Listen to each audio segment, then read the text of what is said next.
अस्सलामुअलैकुम, welcome to study zone. Last lecture में हमने इन विट्रो फर्टिलाइजेशन के प्रोसेस को डिटेल्ड स्टडी किया and in our today lecture we will talk about advantages and disadvantages of in vitro fertilization. अगर हम इन विट्रो फर्टिलाइजेशन की बात करें तो हमें पता है कि इन विट्रो फर्टिलाइजेशन जो है कैसा प्रोसेस है जिसमें फर्टिलाइजेशन जो है वो outside of the body take place होते हैं, यानी किसी भी कल्चर मीडियम में टेक प्लेस होती हैं। इसे इन विट्रो फर्टिलाइजेशन कहा जाता है।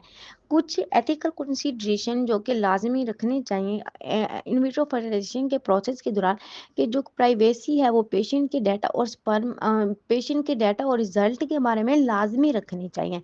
और जो टेस्ट ट्यूब फर्टिलाइजेशन है वोमेन है कि वो क्योंकि हस्बैंड स्पर्म से टेक प्लेस होती है, तो जाइगोट जो है वो सेम वोमेन का ही होना चाहिए। हस्बैंड जो है वो प्रोड्यूस कर होता है टू मच स्पर्म कि वो अपनी वाइफ को इजैकुलेट कर सके। तो हम बेनिफिट्स देखते हैं कि एडवांटेजेस या बेनिफिट्स इन विट्रो फर्टिलाइजेशन के कौन कौन से हैं।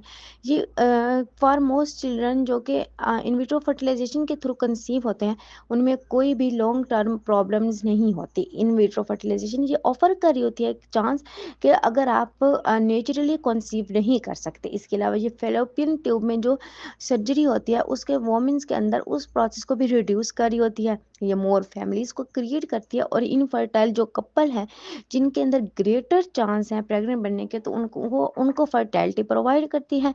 साइंटिस्ट जो है वो एबल हुए हैं कि फर्टिलाइजेशन को स्टडी कर सकें किसी भी इन्वायरमेंटल आउटसाइड यानी वोमेन बॉडी के बाहर।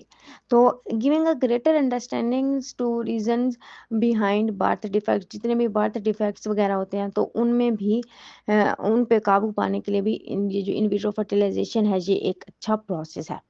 इसके अलावा अगर हम इसके डिसएडवांटेजेस देखें तो ये मल्टीपल बर्थ भी एक टाइम में काज कर रहा होता है, यानी ये इंक्रीज कर देता है किसी भी प्री मेच्योर बेबी या बेबी जो है वो उसका लो बर्थ वेट है तो उसके लिए तो ये फिर बर्थ ही क्रिएट करता है ना। और ये जो रिजल्ट है इसका ये ओवरियन हाइपर स्टिमुलेशन सिंड्रोम में भी होता है, स्पेशली वोमेन में जिनके अंदर पॉलीसिस्टिक ओवरी सिंड्रोम होती है, यानी फिलोपियन ट्यूब के अंदर जो है वो बहुत ज़्यादा ओवरीज जो है वो उनकी प्रोडक्शन हो जाती है, तो इसको फिर सिंड्रोम इससे काज हो जाती है क्योंकि हार्मोन्स की स्टिमुलेशन ही बहुत ज़्यादा हो जाती है उस दौरान।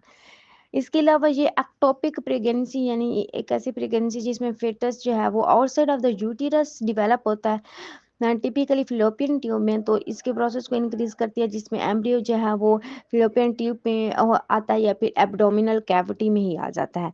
ये लाइटली हायर रिस्क है बेबी में जो कि बॉर्न हुआ है इसके अंदर हाईली बर्थ डिफेक्ट्स भी हो सकता है। ये कॉस्टली भी है और पेनफुल भी है। तो ये थे इसके कुछ एडवांटेजेस और डिसएडवांटेजेस। आई होप सो कि आपको इसकी क्लियर अंडरस्टैंडिंग हो गई होगी। इससे रिलेटेड आपको कोई भी क्वेश्चन हो आप कमेंट बॉक्स में पूछ सकते हैं। Thanks for watching my lecture.